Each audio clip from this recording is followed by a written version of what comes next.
Bismillahirrahmanirrahim. Assalamualaikum. Halo teman-teman semua, kembali lagi di video 30 sahabat Nabi yang mungkin belum pernah kalian dengar. Alhamdulillah, hari ini kita telah memasuki tokoh kita yang ke-14. Dia adalah Usaid bin Hudhair.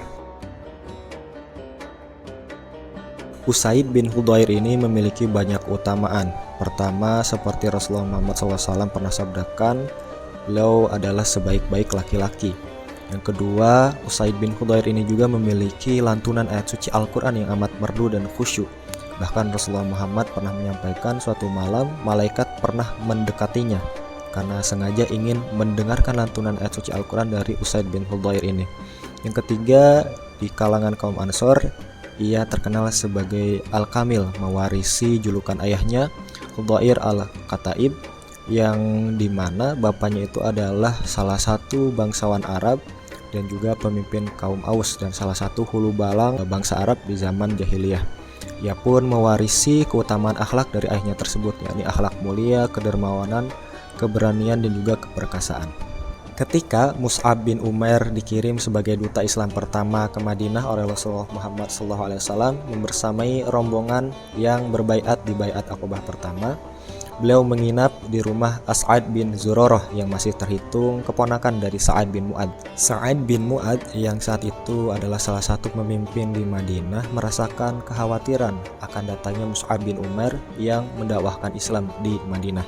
Maka ia pun bermusyawarah dengan Usaid bin Hudhair yang saat itu pun salah satu pemimpin di Madinah.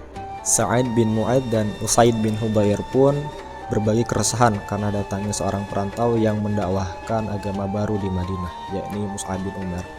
Maka dibuatlah satu rencana di mana Usaid bin Hudhair ini akan datang ke majelis Mus'ab bin Umair dan mengusirnya. Maka suatu hari Usaid bin Hudhair ini pun membawa tombak dan datang ke majelisnya Mus'ab bin Umair di rumahnya As'ad bin Zurarah. Ketika Usaid bin Hudhair ini sudah sampai di majelisnya Mus'ab, dia pun melampiaskan kemarahannya lalu mengancam untuk mengusir Mus'ab bin Umair ini. Namun duta Islam pertama kita, Mus'ab bin Umair, ditunjuk oleh Rasulullah Muhammad bukanlah tanpa alasan. Ia pun membalas apa yang dilakukan oleh Usaid bin Hudhair ini dengan jawaban yang tenang. Kata Mus'ab bin Umair, "Wahai Usaid, cobalah cobalah simak dahulu apa yang saya katakan. Jika yang saya katakan benar dan menyenangkan bagimu, maka terimalah. Namun jika yang saya sampaikan itu salah dan tidak menyenangkan bagimu, maka saya akan bersedia menghentikan apa yang saya lakukan ini." Maka Usaid bin Hudhair ini pun bersedia mendengarkan dan masuk di majelisnya Mus'ab bin Umair.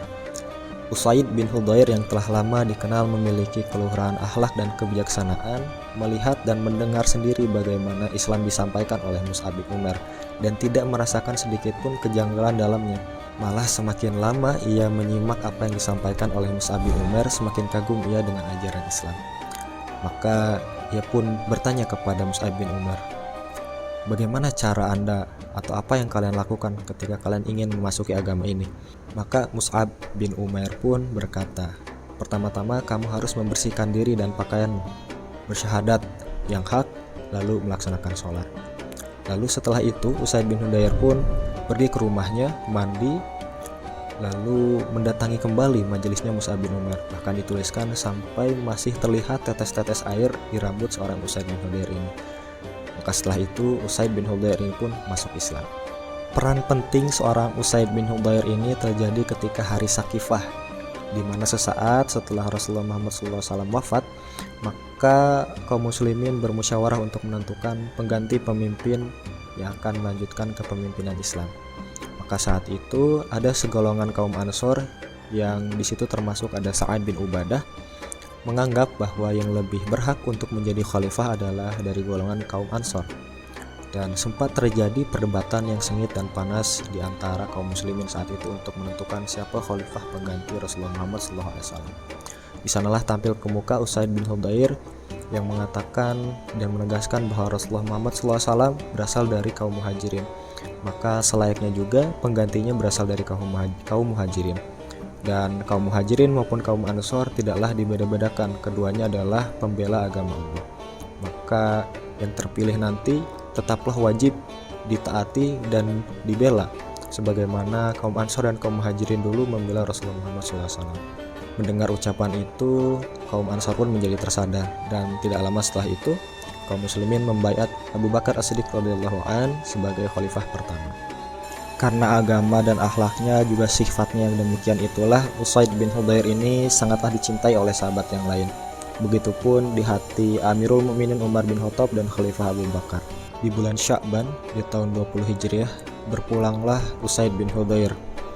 Amirul Mukminin Umar bin Khattab tidak mau ketinggalan membantu memikul jenazahnya menuju pemakaman di Tanah Baqi. Itulah tokoh sahabat kita untuk hari ini, Usaid bin Hudzair, seseorang yang telah mewarisi kemuliaan dan akhlak yang baik sebelum masuk Islam, dan setelah masuk Islam pun bertambah kemuliaan dan kebaikan yang ada pada dirinya. Seseorang yang memiliki lantunan ayat suci Al-Quran yang bukan hanya merdu tapi juga khusyuk. Seseorang yang juga disebutkan oleh Rasulullah Muhammad SAW sebagai sebaik-baiknya laki-laki. Seseorang yang pada awalnya menghunus tombak untuk mengusir Islam dari Madinah, namun menjadi salah satu sahabat yang dicintai oleh Rasulullah Muhammad SAW dan juga para sahabat mulia lainnya. Mudah-mudahan kita bisa meneladani kisah hidup dari seorang Usaid bin Hudzair ini, dan mudah-mudahan video ini bisa bermanfaat. Kita ketemu lagi di tokoh selanjutnya, masih dalam video 30 sahabat Nabi yang mungkin belum pernah kalian dengar. Terima kasih sudah menonton. Assalamualaikum warahmatullahi wabarakatuh.